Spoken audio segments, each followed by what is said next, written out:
didn't expect the storm to hit so fast. It was supposed to be a weekend of relaxation, just a group of friends, a secluded cabin in the mountains, and the kind of heavy snow that makes everything feel cozy and timeless.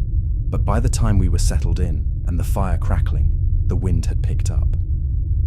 By the second night, things were already off. It was the silence. The kind of dead silence that settles in when something isn't quite right. The wind howled outside, but inside the cabin, all you could hear was the occasional pop from the fire and the creaking of the floorboards. That's when we first noticed the scratches, faint but unmistakable, running along the walls in jagged patterns. At first, I thought it was just the house settling. But when I looked closer, I saw something else. The scratches weren't random. They formed lines, like someone, or something, had been trying to claw its way through. Did anyone else hear that? Sarah's voice was shaky. We all turned to her, but before we could answer, the sound came again. A faint tap against the window, just loud enough to make us freeze. The snow outside was so thick we couldn't see anything, but the tap persisted, like someone was gently knocking on the glass. Probably just branches from the storm, Jack said, his tone casual, though his eyes flicked nervously to the window. Nothing to worry about. But the tapping didn't stop. Around midnight, we heard footsteps in the snow. Slow, deliberate steps, crunching steadily closer to the cabin. I peeked out through the frosted window, squinting to make out anything in the blizzard, but all I saw was a sheet of white. The snow was so thick I couldn't even tell if anyone was really out there. But then, the footsteps paused just outside the door, and I swear I heard breathing. Deep, slow, like someone was standing right outside, just waiting. I tried to shake off the feeling of dread that crept up my spine. "It's just the wind," I muttered. "Maybe a wild animal." But when the door suddenly rattled, I nearly jumped out of my skin. The heavy snow had masked any sign of life, but there was something outside. Something, or someone, was trying to get in. We all scrambled away from the door, and that's when I heard it. The whispering. It was faint at first, like a soft voice coming from the walls. I couldn't make out the words, but it wasn't the wind. It was too intentional. I looked at Sarah, who was staring at the walls, her face pale. "Do you hear it?" she whispered. We all nodded, frozen with fear. The whispers were growing louder now, swirling through the cabin, filling the space with an oppressive presence. Then, the tapping came again, but this time, it wasn't just on the window. It was coming from the walls, from inside the walls. I don't know how long we sat there in the dark, listening to the whispers, but eventually, the cabin door burst open, the howling wind pushing it wide. We rushed to the door, but as we looked outside into the blizzard, we saw nothing but swirling snow. No footprints in the snow, no sign of anyone or anything that could have been out there. That's when I noticed the scratches again. They weren't just on the walls. They were on the floor too, deep gouges like something heavy had been dragged through. They led straight to the basement door, which had been cracked open just a little. "We need to get out of here," Sarah whispered, backing away from the door. But it was too late. I heard a low, guttural growl from the basement. I froze, and then it hit me. The voices weren't coming from the walls. They were coming from down there. Something had been living in the basement for years. Something that had been waiting for us. As I turned to run, the door slammed shut on its own. We were trapped. When I glanced at the basement door one last time, I saw movement in the dark. A shadow creeping slowly up the stairs. And then, through the crack in the door, I saw it. Its eyes, glowing faintly in the dark. And then I realized the horrible truth. We weren't trapped with it. It had been waiting for us all along. I never meant to end up in that village. It was supposed to be just a quick detour, an off-the-beaten-path shortcut to avoid the worst of the storm. But I found myself driving deeper into the mountains, and before I knew it, the landscape had changed completely. The trees grew thicker, the road narrowed, and the snow seemed to fall heavier, as though the storm was refusing to let me leave. That's when I saw it. The village. It wasn't on any map, and something about it felt wrong the moment I drove in. There were no lights, no signs of life, just rows of old, weathered houses. I parked in front of the only inn, a small unmarked building at the end of the street, and knocked on the door. An elderly woman answered, her face pale and drawn. "We don't get visitors in these parts," she said, her voice thin. "The storm's bad. You'll want to stay for the night." I didn't argue. The storm had trapped me here, and my only option was to take shelter. But there was something strange about the place. The air felt thick, oppressive. The silence was deafening. I barely heard any sounds from the street. No children playing, no dogs barking, just the wind and the woman's eyes. They seemed to avoid looking directly at me, especially when I asked about the lake nearby. "Oh, the lake's frozen," she replied quickly, her voice suddenly colder. Nothing of interest there. That night, I dreamed of a woman, pale, hair flowing like a river of white, standing waist-deep in the frozen lake. She was staring directly at me, her eyes wide, hollow. As I watched, she opened her mouth, but no sound came out. Instead, the ice beneath her began to crack, and I heard it, the sound of bubbling water, as though something was rising from beneath the frozen surface. I woke up, gasping for breath. The room was cold, colder than it should have been, and when I looked out the window, the snow was falling even harder. That's when I heard the knock. At first, I thought it was the wind, but then it came again, louder. 3 sharp knocks. I opened the door, half expecting the old woman to be standing there, but there was only silence. No one. But when I looked down at the snow, I saw footprints leading away from the door. Small, deliberate, frozen footprints that led straight toward the lake. Against my better judgment, I followed them.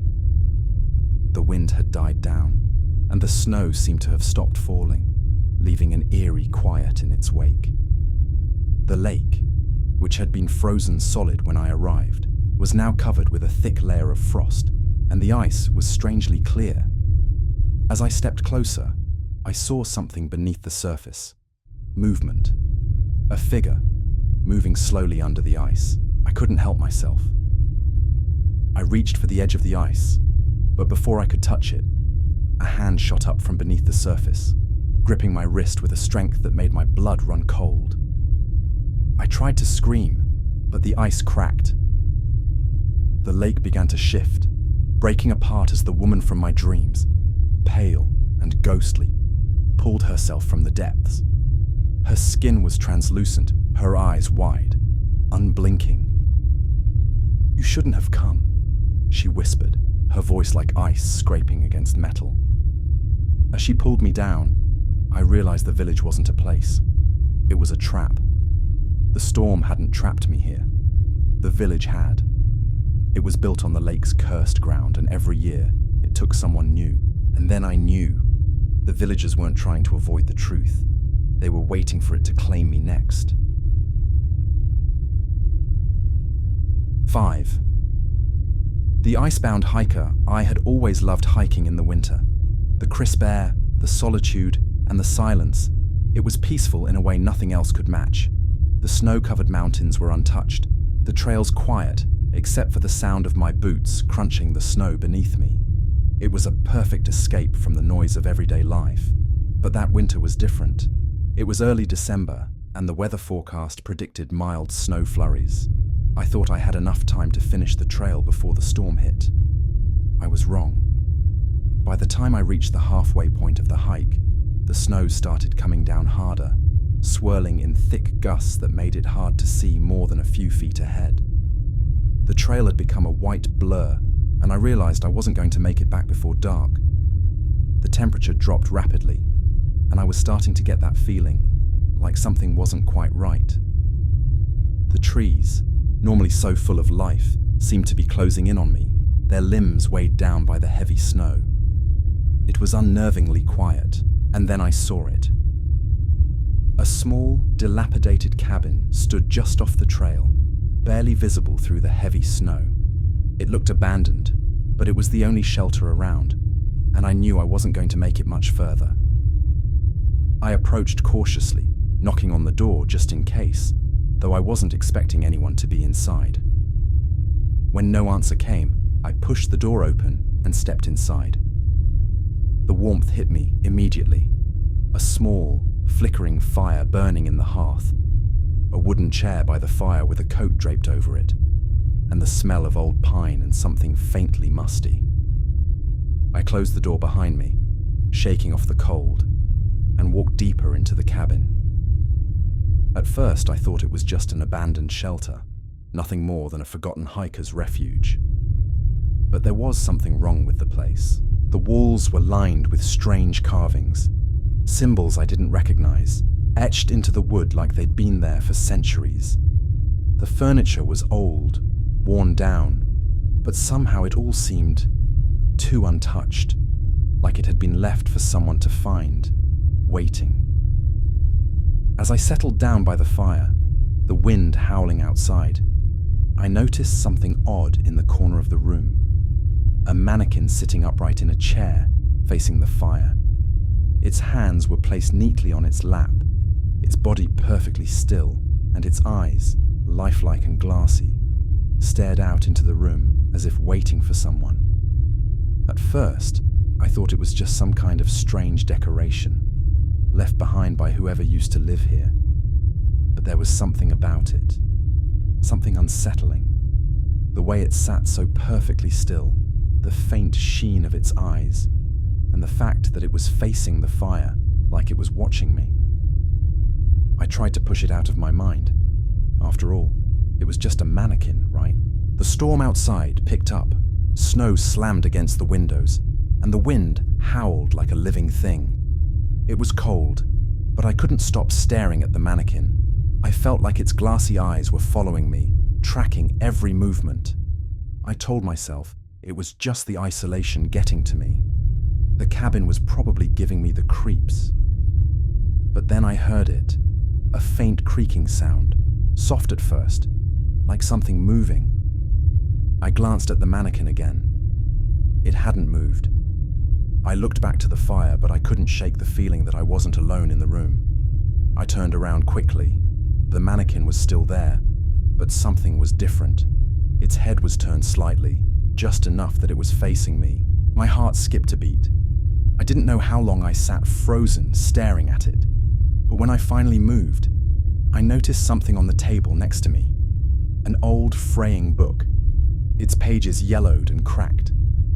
I picked it up, my fingers trembling, and flipped it open. The writing was strange, full of symbols I didn't recognize, and the pages were filled with eerie drawings of people, hikers, most of them, standing in the snow, their eyes hollow, their faces twisted in terror. The last page of the book sent a chill down my spine. A simple line of text read, "They come alive at night." I closed the book quickly, my hands shaking. What the hell did that mean? The words kept replaying in my mind, and that's when I heard it again, the creaking. This time, it was louder, and it was coming from behind me. I turned around in a snap, and the mannequin was gone. I was on my feet in an instant, my heart hammering in my chest. The room was still, save for the flickering firelight. I rushed to the door, but it wouldn't open. I tugged and pulled, but it was locked tight, as if the storm outside had sealed it. I turned back to the room, a cold sweat breaking out on my forehead. The mannequin was gone, but there were more now. In the corners of the cabin, standing silently in the shadows, were more mannequins, dozens of them, all standing perfectly still, like they had always been there, waiting for me. Their eyes, glassier now, more lifelike, were fixed on me, their heads tilted slightly as if they were studying me. I backed away from the door, my legs shaking. I needed to get out. I needed to leave. But as I turned to make a run for it, the mannequins began to move. At first, it was just a twitch, a slight shift of one mannequin's arm. Then another one started to turn its head, slowly, deliberately. The room began to feel smaller, tighter, the air thicker, like something was closing in. I tried to scream, but nothing came out. Then, it happened. The mannequin in the chair, the one I had noticed first, moved. It stood up, its joints creaking with unnatural stiffness, and walked toward me, its movements jerky, like something that wasn't quite alive, but wasn't dead either. The eyes locked onto mine, cold and hollow. I stumbled backward, tripping over the floorboards. The mannequins around me were moving now too, their stiff limbs creaking as they shuffled closer. I ran for the window, but the glass was frozen solid, a layer of ice coating it. I turned back, and the first mannequin was already at the door, blocking my escape. "You shouldn't have come," a voice whispered. I froze. It wasn't the mannequin speaking. The voice came from inside my head, a low, guttural whisper, like it was coming from the very walls themselves. It grew louder, echoing through the cabin, filling my skull until it drowned out all other sounds. "They all come for the warmth," it whispered, "and they stay for the snow." The fire flickered out, casting the cabin in darkness. I tried to run, but the mannequins were everywhere now. Their bodies pressed against mine, their cold hands gripping my arms, my shoulders. Their faces were inches from mine, their eyes wide and unblinking. And then, in the darkness, I saw it, the last figure, standing at the farthest corner of the room. The mannequin's body was not that of a hiker, not that of any person I had seen before. It was tall, impossibly tall, and its head was tilted at an unnatural angle. Its eyes were empty sockets, voids of blackness. I tried to scream again, but the last thing I saw was that figure reaching out to me, its cold hand brushing my cheek. The last thing I heard was the whisper again, "You're one of us now." I should have known the moment I set foot in Baird Hollow that something was off. The quiet town, tucked deep in the mountains, had a strange energy, like the world outside had forgotten it existed. I was a reporter, sent there to write a piece about an old, seemingly innocuous legend, that every winter, during the worst of the blizzards, a few locals would disappear. No trace, no clues, just gone. At first I thought it was just an exaggeration, a myth crafted to keep people entertained during the long, harsh winters. The kind of stories towns like these latch onto when they have too little to occupy their time. But as soon as I arrived, I felt something in the air that made the hair on the back of my neck stand up. It wasn't the cold, it was the silence. There was no bustle of life, no children playing in the snow, no dogs barking, no sounds of cars passing. Even the trees, heavy with snow, stood motionless, as if they were frozen in time. I parked my car at the edge of Main Street, but the town looked deserted. The streetlights flickered weakly, and the few buildings that weren't abandoned were closed for the season. A few houses had their windows lit up, but there was no sign of movement. It was as if the entire town was holding its breath, waiting for something. I knocked on the door of the only inn in town. It was old, a 2-story structure with peeling paint and a crooked porch. A man answered, looking like he'd been waiting for me. He was thin, his face pale and drawn, like he hadn't seen the sun in months. "You're the reporter, aren't you?" he asked, his voice low and tired. "Yeah, I'm here to ask about the blizzards," I replied, trying to keep the unease from creeping into my voice. He hesitated for a moment, then stepped aside to let me in. The inside of the inn was warm, but the atmosphere was off. The air was too still, and the dim light from the oil lamps flickered like they were fighting to stay alive. "You'll want to talk to my wife," he said. "She handles the stories, and the guests." I wasn't sure what he meant by that, but I followed him into the back room. The woman there, sitting by a crackling fire, looked at me with eyes that seemed far too knowing for someone living in a place so isolated. She was older, her skin pale and wrinkled, and her hair was pulled back in a tight bun. She smiled at me, but the smile didn't reach her eyes. "You're here for the story, I assume," she said softly, her voice smooth but hollow, like she was speaking from a distance. "Yeah," I said, trying to sound confident. "I heard about the disappearances. They say people vanish during the blizzards. I was hoping you could tell me more." She sighed, as if the question was one that had been asked 1,000 times. "It's true," she said, her voice growing quieter. "But it's not like people think. The snow doesn't just bury them. It doesn't take them away. It calls them." I frowned, unsure of what she meant. "Calls them? The snow here isn't like anywhere else. It's older. It's been here long before Baird Hollow was settled.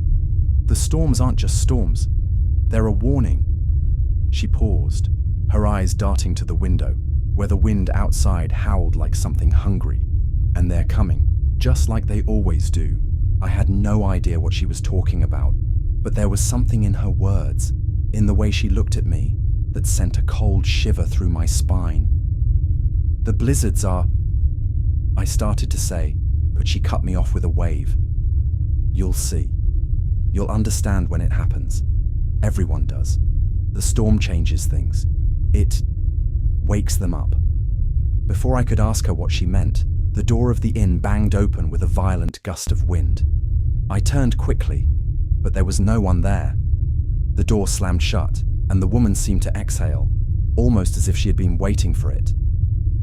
I was about to ask what was going on when the man from earlier appeared again in the doorway, his face drawn tight. "It's starting," he muttered. The unease in the air thickened. I stood, not knowing what to do, as the woman slowly rose from her chair. Her movements were slow, deliberate, as if she was waiting for something. "Get some rest," she said, her tone changing. "You'll need your strength. The storm will come soon, and you'll want to be ready." I didn't argue. Something told me I needed to leave, but I didn't have the energy to fight whatever was happening here. I followed the man upstairs to my room. I tried to shake the feeling of dread crawling up my spine, but as I lay in bed that night, I couldn't stop thinking about her words. The storm wakes them up. Around midnight, the wind outside began to pick up. The windows rattled in their frames, and I could hear the unmistakable sound of snow hitting the roof like an unrelenting drum. It wasn't just a storm anymore. It was a roar. The walls seemed to tremble with the force of it, and I suddenly felt like the inn itself was holding its breath. Sleep wouldn't come. I kept hearing sounds, scraping sounds, coming from somewhere far below the floorboards, as if something was dragging itself across the wood. I pulled the covers tighter around me, but it didn't help. The sounds grew louder, more frantic. It was almost like something was trying to escape. Then a voice, faint, like a whisper carried on the wind, echoed through the room. "Leave, while you still can." I shot upright in bed, my heart pounding. The storm outside had turned into a howling, maddened roar. I couldn't tell if the voice was real or if my mind was playing tricks on me, but I wasn't about to find out. I threw the covers off and rushed to the door. It wouldn't open. I tried again, panic rising in my chest as the wind seemed to scream louder, pressing against the walls of the inn. The scrape of something cold moved behind me. My breath came in short gasps, and when I turned, I froze. A shadow stood in the doorway. It wasn't human. The shape was wrong, elongated, and the eyes. It had eyes, dark and gleaming like black ice. They seemed to be searching for something, or someone. And as it stepped closer, I realized the air had grown bitterly cold. Frost was creeping across the walls, curling in the corners of the room. I turned back to the door. The handle was cold now, colder than it had been before. I wrenched it open with all my strength, and the world outside greeted me with a blinding, violent white. The wind roared in my face, the snow stinging like needles. I bolted down the hallway, but as I reached the staircase, I froze. At the foot of the stairs, standing perfectly still, was the figure from the doorway. The same shadowy shape, the same eyes, glowing with malice. And then I saw something else. The inn, was no longer empty. Faces appeared at the windows, pale, ghostly faces pressed against the glass, their eyes wide, desperate. There were so many of them. They stared at me as if they had been waiting for someone to come, waiting for me. The storm outside grew fiercer, but it wasn't just the wind anymore. It felt like the storm itself had turned against me, like it was alive and hungry. I realized, in that instant, that the storm wasn't the worst part of Baird Hollow. The people who vanished didn't just disappear, they became part of it. The storm didn't claim them, it changed them. I turned and ran. The wind howled in my ears, the snow stinging my face, but I couldn't stop.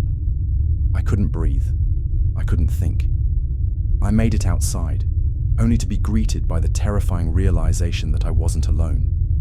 The ground had changed. The snow was deeper than it had been before, and the town was gone.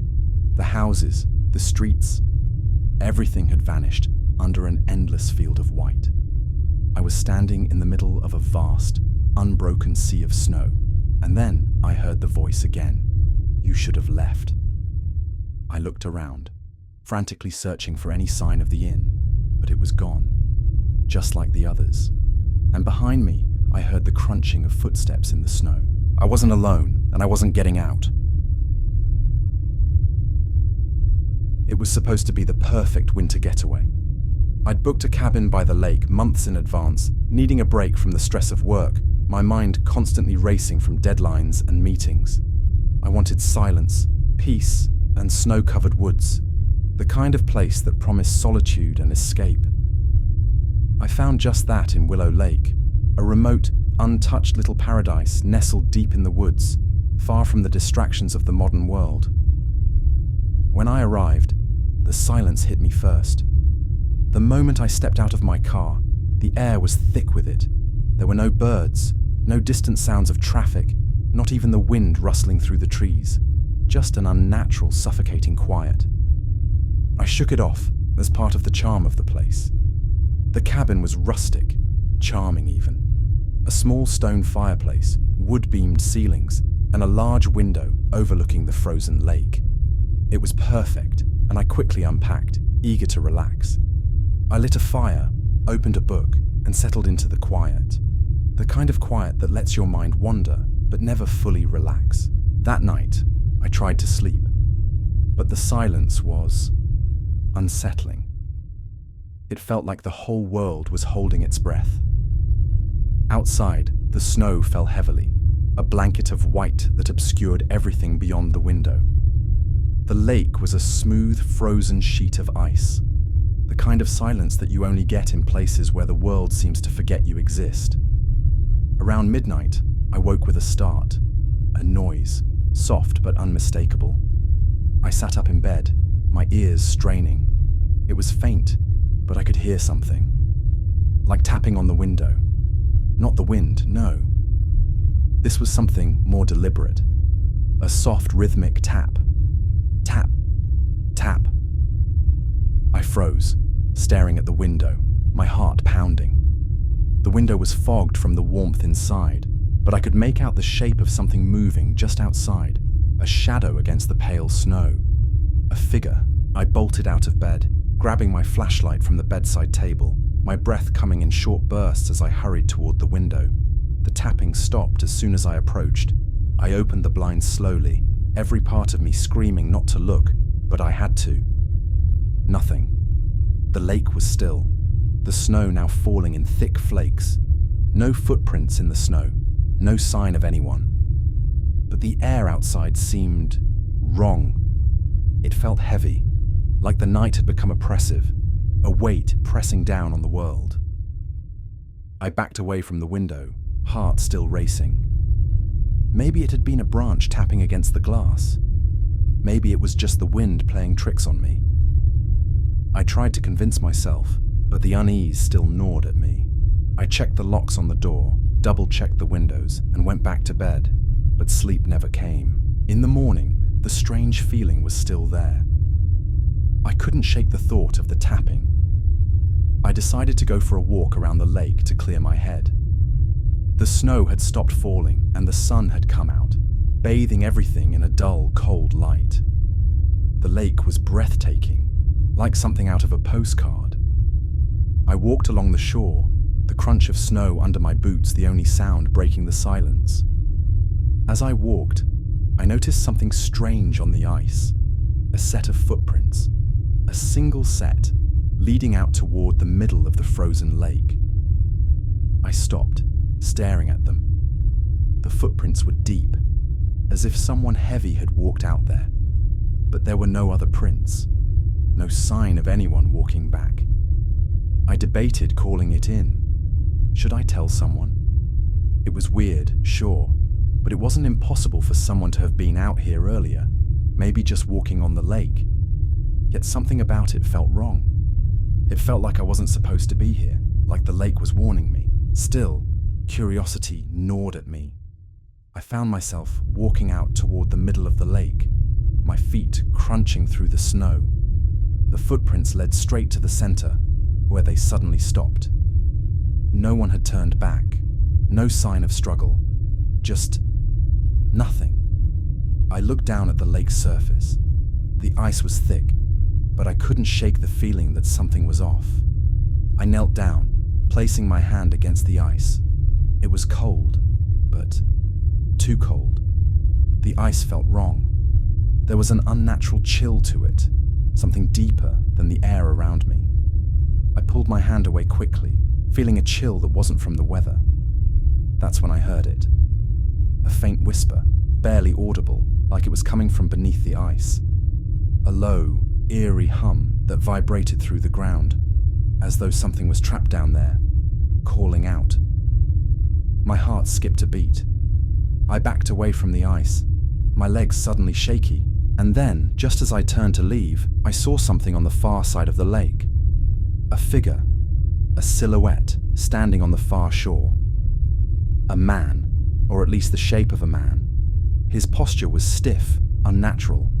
He wasn't moving, just standing there, facing the lake, staring at me.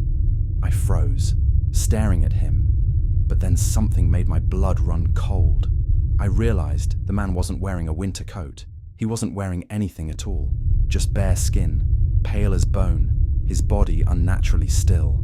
And his face was twisted in an unnatural way, his eyes black and empty, like the void of the lake itself.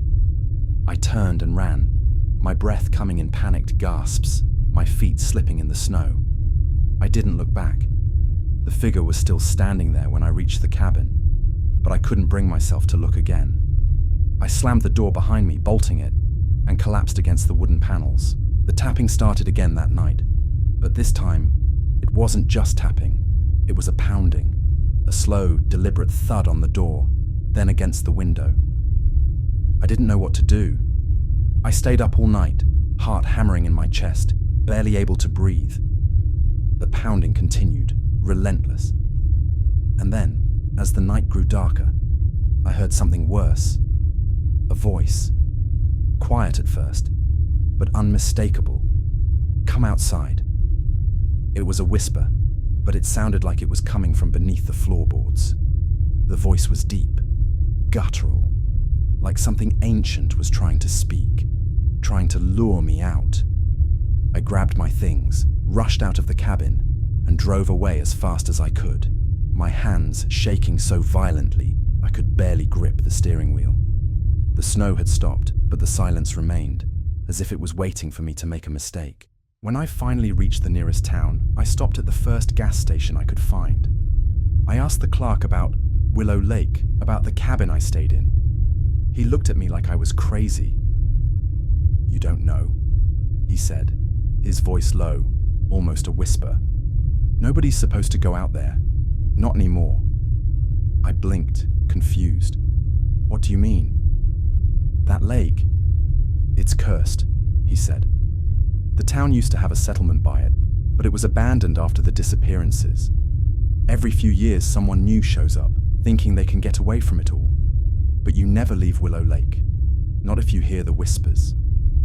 I swallowed hard, the room suddenly feeling colder. "What happened to the people who disappeared?" He looked at me with dead eyes. "They never left. Not really. Their bodies went missing, but there's something down there. It takes you. It takes everyone who hears its call. I didn't know if I believed him, but when I returned to my apartment, the dreams started. The whispers in the dark, the man without skin, and the feeling that the lake wasn't done with me yet. The tapping at my window came again last night. It's not the wind, it's not a tree branch, and I know it's only a matter of time before it comes for me.